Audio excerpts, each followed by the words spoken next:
When we spoke with Ivan Castillo in 2024, Latino Fest Boise had just returned after a 5-year absence, and the story was the comeback.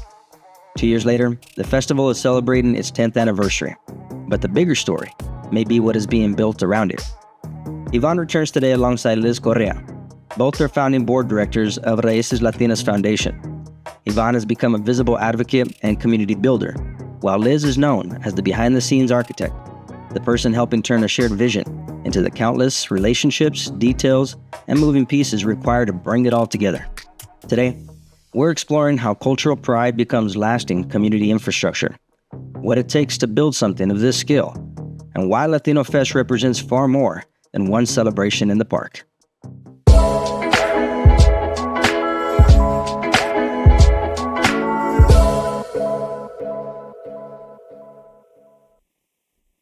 Ivan, Liz, thank you both for joining me today. How you guys doing? Good. How you doing, Gordie? Thank you so much for having us. We're excited to be here with you. Yeah, absolutely. I love your energy. Ivan, you always got that energy you bring. I'm like, man, if I'm feeling down, I don't need cafe. I just need Ivan near me. That's what I need. Oh, thank you, man. We appreciate it. Well, we try our best. And actually, you know what? That's one of the reasons why it's out there, the cafecito. Yeah. So we're here at Cafecitos in Correa over here in Nampa. So big shout out to them. They're a great small business that is making it happen for us as well. And they help us keep up the energy. Absolutely. That's awesome. It's been a minute, maybe too long since we last spoke, but I did want to revisit what that conversation was like, because the last time we talked, it was a 5-year hiatus since this event was taking place. And all of a sudden we were kind of talking about the comeback story. I want to get you to unpack a little bit, you and Liz, about what that event revealed that still needs to be built within what this bigger picture is. Can you talk to me about that? Yeah. It certainly will be a pleasure. And we'll make sure that Liz chimes in here. But I will tell you that one of the biggest things that we understand about Latino Fest, and you just said it in your intro, there's something that goes beyond trying to make $1 or $2. La Cámara de Comercio Hispano, as we were talking about, this event started with the Consulado de Mexico, and then in conjunction with the Cámara de Comercio Hispano. But as you know, also the Cámara is really, really busy and then doing a lot of great and amazing things. So we identified this as an opportunity to say, hey, how can we create this impact through Latino Fest, but also give the opportunity for it to have consistency, to be able to have main and laser focus about this event, and also bring in additional impact with regards to civic engagement, the arts, educational, and all that stuff. So it's way more than just the fiesta, right? Yeah. And that's what we're trying to do. We've always have talked about everything that you focus on expands. And that's ultimately what we're trying to do as it's becoming self-standing with Raíces Latinas. And we're pretty excited. It's the first time we're going to do it. But I'll tell you what, we are being a little selfish on our way. But we will tell you that our main goal is to make it the #1 Latino Hispano event of the Northwest. Wow. So what do you think, Liz? No, absolutely. And then just think about it. It's been 10 years. Originally, I think it's 11 years, but since we had a couple of years in there that were gone. So we're actually celebrating 10 years. And, just talking with Oded, one of our founders of this event, too, Ivan Marta Lopez as well. And just having the presence, I think having the presence and just bringing more than just a party or just like this time, we're going to do a panel discussion with, people that has been there here in the Treasure Valley for over 30 years. So what was it like then? What is it now? And what does our future look like? And that's one of the things, as part of what is it that we're doing, this is going to be on September 3rd. It's going to be a jump. It's going to be from 6 to 8 p.m. And again, this is Latino Roots, is our roots, then and now. And this brings a great opportunity to understand, and I was just having a conversation with a business owner earlier today, and we were talking about, everybody drinks out of the water hose, but everybody seems to forget who dug the well, Sure. Yeah. Michelle Obama said it best. We are sitting in the shoulders of giants. And, that for whatever future we have, there's always been the past that has been building to try to allow us to be where we are. And we're really excited. And let us not forget, which is the most important thing that we're trying to do. And this event is pretty much going to do that. We want to beautify it. We want to make it bigger, better, and that we can showcase to the community in Maine, America, that we are more, like so many layers to that onion. And that's what we want to showcase and celebrate. So. Yeah, that's amazing. When I'm thinking about all the civic work that you guys do, it's pretty profound. And I think there has to be some connections in your professional life about what you've learned there when it comes to building something and how that translates into an event like this, which is really not an event. I look at it more like a movement more than an event.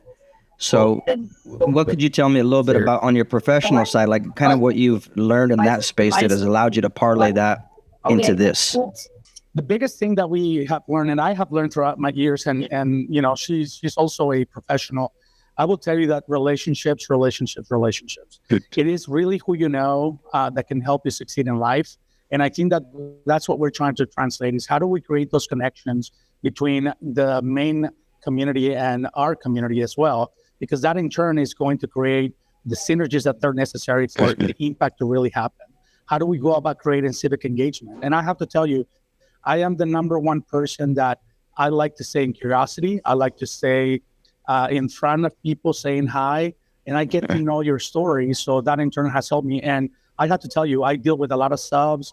I deal with a lot of lenders. I deal with a lot of those people. And I have to tell you, there's better outcomes in a win-win situation when you know the other side and you know them better than just a transactional perspective. So, me as an accountant and working with a lot of small business owners, and I think education is just giving back to your community is a big part of it.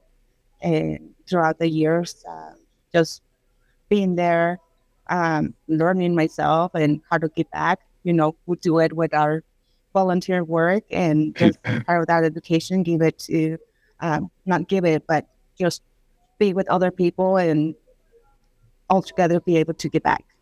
Yeah. Earlier you mentioned Raíces Latinas, and for anybody that isn't familiar with that term or what it means or what the organization stands for, etc., I want you to help share that with us as well, because I want to talk about what that means when this event is over. What does it mean when there's not a stage, there's not a crowd, there's not a festival underway, right? There's not all that. What else does that foundation do that helps create and build for the future season? Like, what else does it entail? So here's the thing, and one of the things that as the years have come by, and in the capacity that I have as a commissioner for the Idaho Commission on Hispanic Affairs, we understand that it is that synergy and that understanding is we don't have to recreate the wheel, guys. We don't have to create 10 outfits that do, becas or, scholarships. And we don't have to do 20 chambers. We don't have to do this. All we have to do is identify us, be in relationship together, and be able to move it forward. Now, Raíces Latinas started as a opportunity for us to host Latino Fest, grow it from the cultural aspect for the artistic aspect, and to try to bring good talent to our community, but also as a,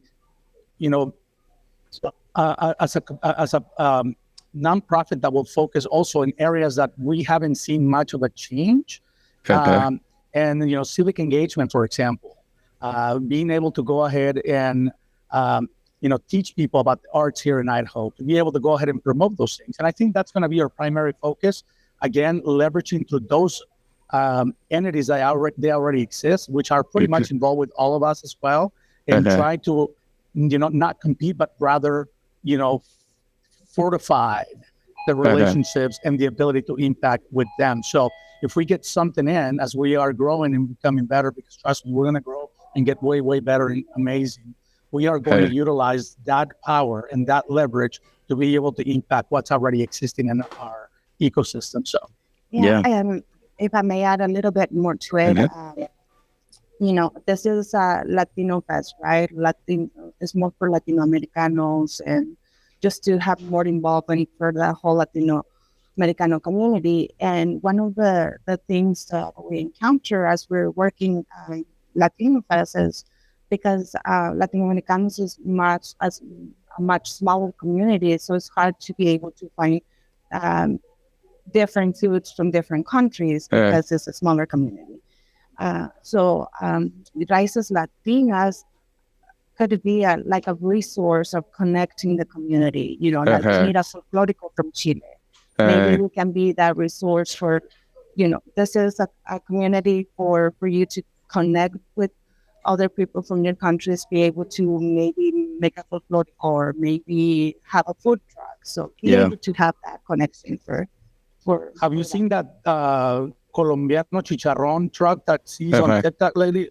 My Lord, I'm getting more, by the way. I need to find it because it's a panceta que pusieron ahí. I'm looking forward to that. So, but that's it. Like all the overall and all the aspects that we bring together, as Liz has mentioned right now, this is the reason why it is a driver. And I think that that's what we're most excited about is not only the impact of La Fiesta, because all of us can go to La Rumba, right? But what is this beyond that? And I think that it poses a great question. And I think starting the conversation on September 3rd, down from 6 to 8, will give us that opportunity to say, hey, this is who we have been and this is where we're going. And the empowerment of our very own community. The biggest thing I have to tell you is we are telling our own story. And that's what I'm really, really proud about, because in all aspects, like in the legislature, a lot of the people are just voting on things that they don't even know all the stuff that we do.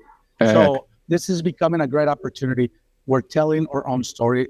Estamos haciendo y diciendo nuestro propio programa, nuestras propias experiencias. So that's the best. That's amazing. It reminds me of like some of the lowest barriers to entry for uniting people is food and music. And so I think of that being not just a strategic concept of how you're constructing this, but it really is how people share their hearts with each other. And so I think this is fostering something pretty phenomenal that you're doing. I mean, somewhere I read a statistic that was like 1 in 7 Idahoans is now Latino, right? Or that's the numbers. And I started thinking of that, and I was like, wow, that's pretty phenomenal. That's pretty big, and it's different from what I remember growing up. And so how do you bring people together, and how do you unite them amongst a common cause to see the depth of really what they bring to the table? And I think this is what part of this is helping solve for. Would you say that? Yeah, you could say that again, because I tell you, I think that throughout my life, I mean, I'm not 20 anymore, and I keep on telling people that. And one of the things that I have learned throughout the years is usually as humans is what we don't know that scares us the most.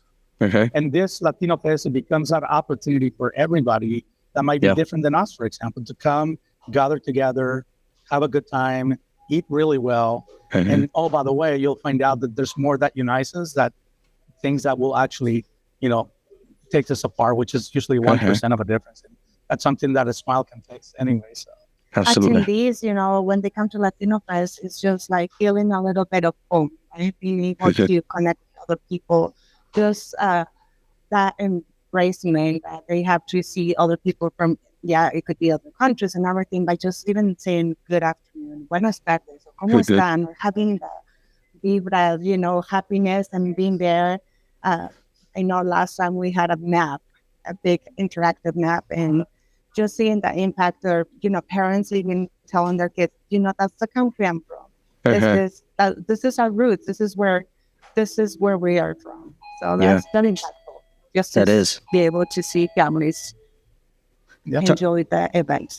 What would, if somebody hasn't came to an event like this before, I want to talk about the lineup of who is going to be expected to be there, to be sharing and creating this atmosphere for everybody to enjoy. If you could, give me a little bit of a rundown of what that lineup is going to be looking like from start to finish.